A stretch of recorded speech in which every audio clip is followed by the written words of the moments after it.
নমস্কার বন্ধুরা, welcome to my channel যেখানে ভূতের ভয় নিয়ে চলে এসেছি তোমাদের জন্য আর একটা নতুন রিয়েল হরর স্টোরি। তোমাদের স্টোরিগুলো পছন্দ হয়ে থাকলে অবশ্যই আমাদের চ্যানেলটা সাবস্ক্রাইব করো, পাশে থাকা বেল আইকনটি বাজিয়ে দিও আমাদের ভিডিও নোটিফিকেশন সবার আগে পাওয়ার জন্য। আর অবশ্যই করে লাইক করো, কমেন্ট করে জানিও তোমাদের স্টোরিগুলো কেমন লাগছে, আর নিজের বন্ধুদের মাঝখানে অনেক অনেক করে শেয়ার করো। তোমাদের সাথেও যদি কোনো রিয়েল হরর এক্সপিরিয়েন্স হয়ে থাকে সেটা আমাদের সাথে শেয়ার করতে পারো। ইনস্টাগ্রামের লিঙ্ক নিচে ডিসক্রিপশনে দেওয়া আছে, তার এখানে এসে আমাদের সাথে শেয়ার করতে পারো, আমরা তার উপরেও ভিডিও আনবো। আর প্লিজ বন্ধুরা ইনস্টাগ্রামের পেজটা ফলো করে নিও। তাহলে চলো আজকের গল্প শুরু করা যাক। কৃষ্ণ মন্দিরের বাইরে গ্রামের সরপঞ্চ অজ্ঞান অবস্থায়, পোশাক ছেঁড়া, গায়ে আঘাতের দাগ রয়েছে। তাকে দেখে মনে হচ্ছিল কেউ যেন তার গায়ে রক্ত পুরো চুষে নিয়েছে। শরীর পুরো সাদা পড়ে গেছে, চোখ ভয়ের কারণেই খোলা রয়েছে, আর আস্তে আস্তে করে নিঃশ্বাস নিচ্ছিল। এক্ষুনি সকালে মন্দিরে পুজো করার জন্য পুরোহিত মশাই মন্দিরের সামনে গিয়ে দেখে গ্রামের সরপঞ্চ এই অবস্থায় পড়ে আছে। আশেপাশে লোকেদের খবর দেয়, সঙ্গে সঙ্গে গ্রামের লোকেরা জড়ো হয়ে যায়। গ্রামের এক বয়স্ক লোক পুরোহিতকে বলে, পুরোহিত মশাই, গ্রামের সরপঞ্চে এমনি অবস্থা কিভাবে হলো? ইনি তো প্রায় মরার মতো হয়ে রয়েছে। আমি কি জানি, রাত 10টার সময় মন্দির বন্ধ করে চলে গেছিলাম। সকালে 5টার সময় এসে দেখি সরপঞ্চের এমনি অবস্থায় পড়ে রয়েছে। সবাই দাঁড়িয়ে দাঁড়িয়ে দেখছো কি? ইনি এখনো বেঁচে আছে, তাড়াতাড়ি নাকে হাসপাতালে নিয়ে চলো। সরপঞ্চকে হাসপাতালে নিয়ে যাওয়া বেকার, আর কিছু মিনিটের মধ্যেই মরে যাবে। আমি ভিতর থেকে গঙ্গা জল নিয়ে আসছি, আপনারা সবাই এনার মুক্তির জন্য প্রার্থনা করুন। পুরোহিত মশাই মন্দির থেকে গঙ্গা জল নিয়ে এসে সরপঞ্চের মুখে ছেটাতেই সরপঞ্চ নিজের চোখ খুলে পুরোহিতের হাত ধরে বলে, ও চলে এসেছে, ও কাউকে ছাড়বে না, সবাইকে মেরে ফেলবে। বয়স্ক লোকটা বলে, কার কথা বলছো? কে চলে এসেছে?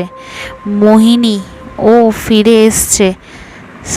সরপঞ্চ যখন মোহিনীর নাম নেয়, পুরোহিত আর সেই বয়স্ক জমিদারের মুখে ভয় পরিষ্কার দেখা যাচ্ছিল।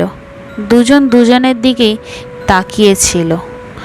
তখনই সরপঞ্চ নিজের শেষ নিঃশ্বাস ত্যাগ করে মারা যায়। সরপঞ্চের শরীর জ্বালিয়ে দেওয়ার পর পুরোহিত মশাই মন্দিরে পুজো করছিল। পুজো করতে করতে অনেকটাই রাত হয়ে গেছিল। রাতের প্রায় 10:30 বেজে যায়। আজ অনেকটা রাত হয়ে গেছে, তাড়াতাড়ি বেরিয়ে যেতে হবে। পুরোহিত মশাই মন্দিরের বাইরে গিয়ে তালা লাগাতে ভেতর থেকে পায়ের তলার আওয়াজ শোনা যাচ্ছিল, যেন কেউ ভিতরে নাচছিল। পুরোহিতের মনের ভুল লাগছিল, তাও মন্দিরের তালা খুলে ভিতরে যায়। মন্দিরের লাইটও জ্বলছিল না। অন্ধকারের মধ্যে এখনও কারো পায়ের তলার আওয়াজ শোনা যাচ্ছিল, কিন্তু কাউকে দেখা যাচ্ছিল না। পুরোহিত বলল, কে আছো এখানে? সাহস থাকলে সামনে আসো। পায়ের তলার আওয়াজ করে আমায় ভয় দেখানো বন্ধ করো। কে আছো এখানে? তখনই একটা গান শোনা যায়।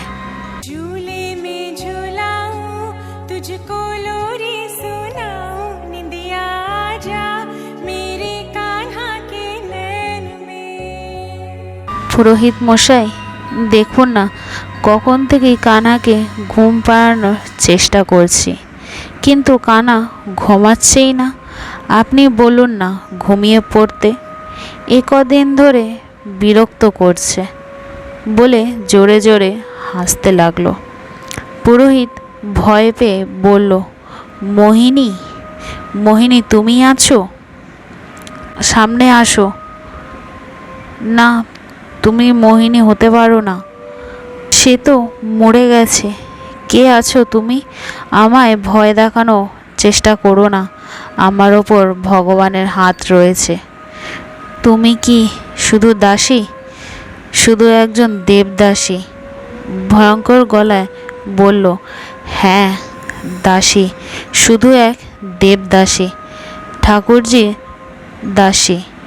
কিন্তু তোমরা আমায় ভোগ করেছ, প্রতিশোধ নিতে এসেছি। পুরোহিত এ কথা শুনে ওখান থেকে পালিয়ে যায়, মন্দিরও বন্ধ না করে। পরের দিন সকালে পুরোহিত নিজের ঘরে জ্বরের অবস্থায় শুয়ে রয়েছে। গ্রামের জমিদার আর ব্যাতকে নিয়ে পুরোহিতের বাড়ি যায়। তখন পুরোহিত ভয়ের চোটে বলে যাচ্ছিল, ও চলে এসেছে, ও কাউকে ছাড়বে না। জমিদার বলল, কি বলছো পুরোহিত মশাই? চুপ করো, মনে হয় জ্বরটা মাথায় উঠে গেছে। কাল রাত পর্যন্ত ঠিক ছিল, এমনি কিভাবে হয়ে গেল বুঝতে পারছি না। জমিদার বলল, ব্যাজি, এখন যা ঔষধ দিতে হয় দিন। শহর থেকে ডাক্তারও লাগলে তো বলুন, কিন্তু পুরোহিত মশাইকে ঠিক করে তুলুন। আমায় বাস্তব কথাটা তো জানতে হবে তো। বলে জমিদার বাবু সেখান থেকে বেরিয়ে পড়ে, নিজের ঘরে গিয়ে দরজা বন্ধ করে দেয়। আর তার মাথায় 20 বছর আগে যা হয়েছিল সেটা তার চোখের সামনে ভাসতে থাকে। 20 বছর আগে রাতের বেলায় গ্রামের সরপঞ্চ, জমিদার আর মন্দিরে পুরোহিত মিলে মদ্যপান করছিল। জমিদার বলল, এই গ্রামে মনোরঞ্জনের জন্য কিছুই নেই। শহরে তো কত কিছু আছে, এখানে তো শরীরে আগুন মেটানোর জন্যও কিছু নেই। পুরোহিত মশাই, কিছু তো ব্যবস্থা করুন। আমি কি করতে পারি? আমার হাতে তো কিছুই নেই। আপনাদের কাছে তো অনেক টাকা পয়সা রয়েছে, তাতেই কিছু করুন। এটা গ্রাম, এখানে লোকেদের টাকার চেয়ে বেশি নিজের সম্মান বেশি প্রিয়। টাকার জন্য কেউ রাজিও হবে না। হ্যাঁ, কিন্তু কি বলুন? পুরোহিত মশাই, শুনেছিলাম আগেকার সময় লোকেরা দেবদাসীর মাধ্যমে শরীরে সুখ নিত।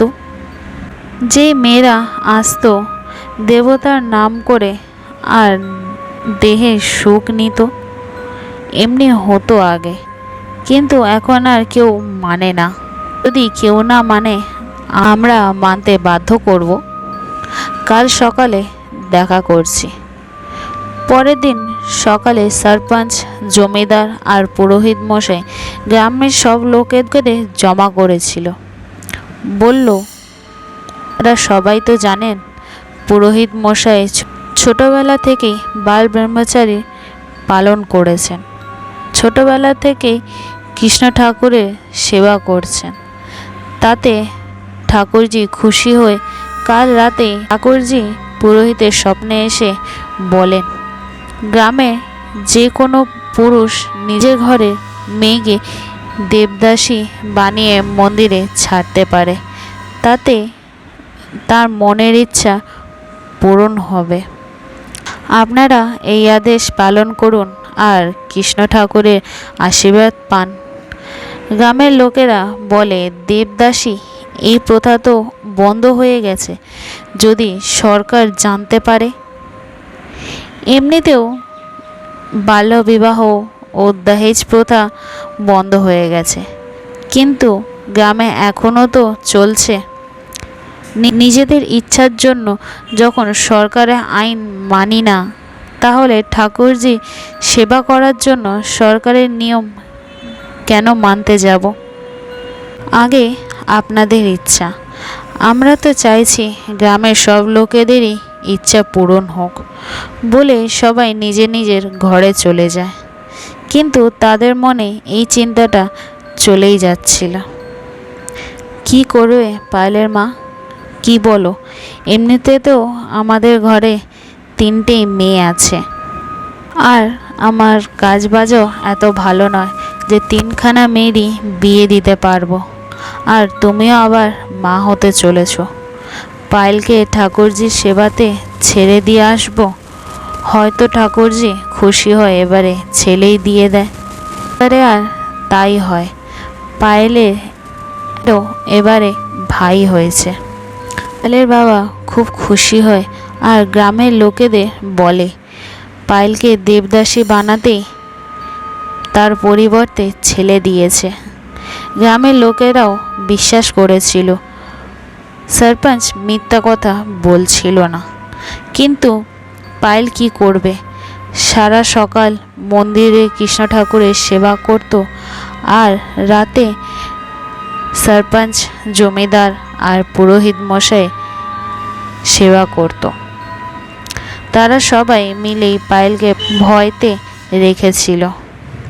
সে কাউকে কিছু বললে তার পুরো পরিবারকে শেষ করে দেবে। পায়েলও চুপচাপ করে তাদের অত্যাচার সহ্য করত।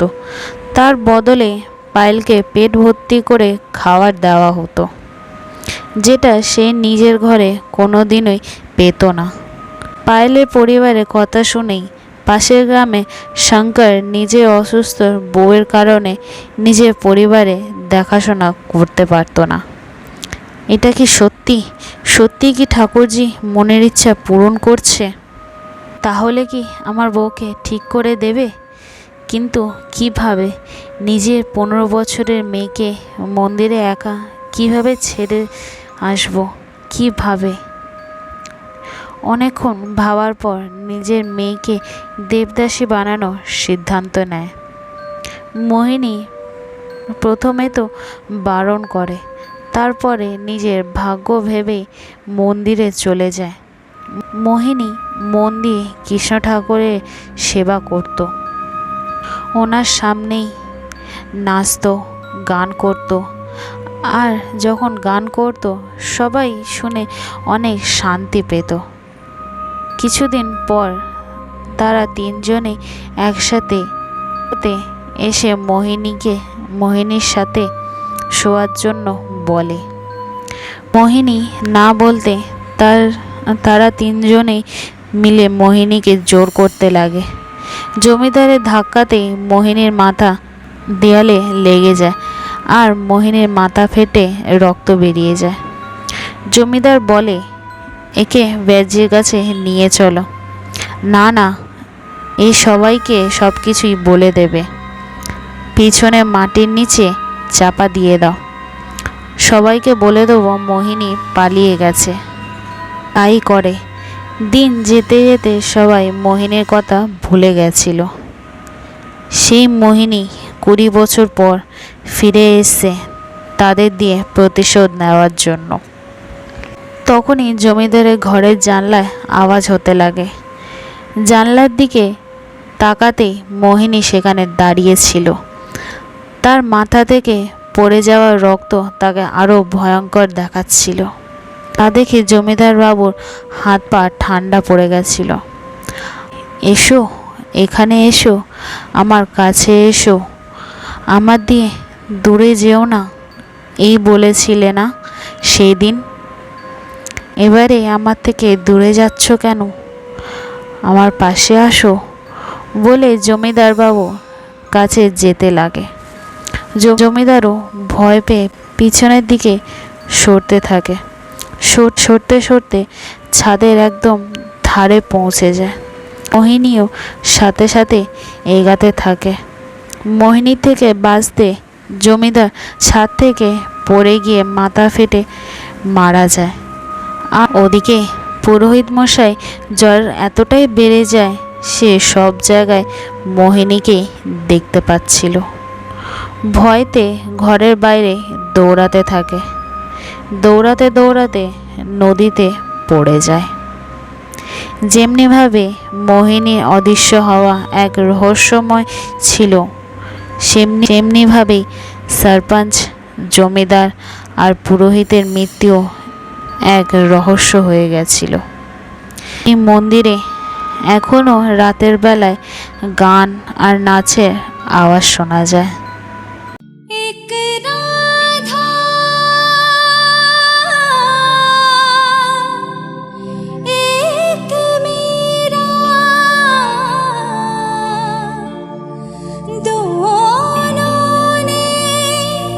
शाम को चाहा, अंतर क्या दोनों की चाह में बोलो, अंतर क्या दोनों की चाह में बोलो, एक प्रेम